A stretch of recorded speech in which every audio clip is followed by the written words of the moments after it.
পশ্চিমবঙ্গ সরকারের তরফ থেকে সাধারণ মানুষের জমি বাড়ির যে দলিল, সেই দলিলে নতুন ব্যবস্থা নেওয়া হলো, যার নাম হচ্ছে মাস্কিং সিস্টেম।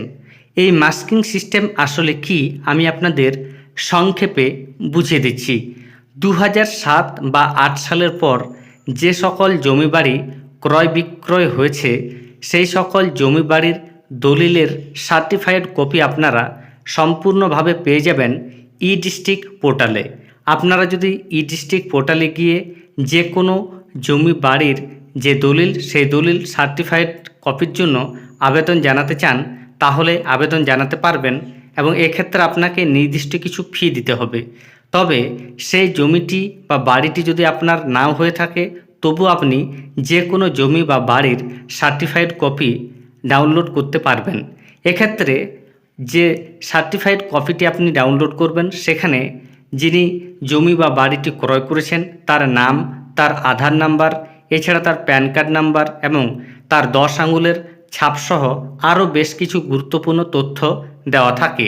তবে এবার থেকে দলিলের সার্টিফাইড কপি ডাউনলোড করলেও আপনারা আর কোনো ব্যক্তির 10 আঙুলের ছাপ বা আধার নাম্বার দেখতে পাবেন না।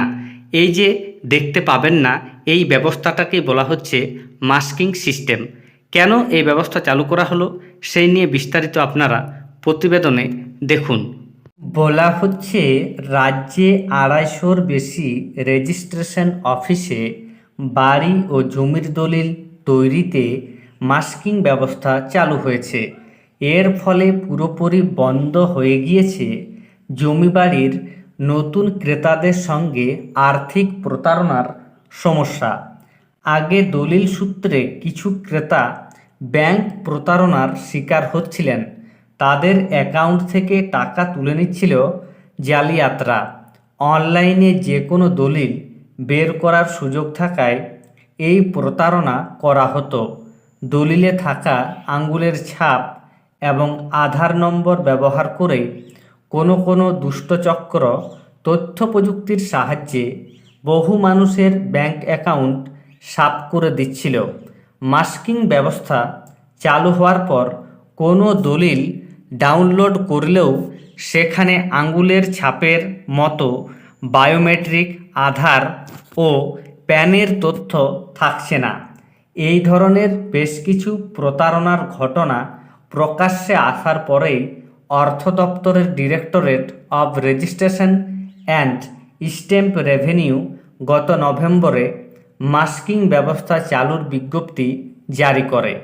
তারপর সব রেজিস্ট্রি অফিসেই এই ব্যবস্থা চালু হয়ে যায়। প্রসঙ্গত, দলিলে দেওয়া তথ্য ব্যবহার করে উত্তর দিনাজপুর জেলায় এমন প্রতারণার ঘটনা সামনে আসে। ওই ঘটনাতেই ধৃত প্রথম দুজনকে সম্প্রতি আদালত কারাদণ্ড দিয়েছে। মামলাটির নিষ্পত্তিও হয়েছে সামান্য কয়েক মাসের মধ্যে। তাহলে বুঝতে পারছেন, এবার থেকে ই ডিস্ট্রিক্ট পোর্টালে আপনারা যে কোনো জমি বাড়ির দলিলের সার্টিফাইড কপি ডাউনলোড করতে পারলেও যে ব্যক্তি জমি বাড়িটি ক্রয় করেছে তার আধার নাম্বার, প্যান কার্ড নাম্বার বা 10 আঙুলের ছাপ দেখতে পাবেন না।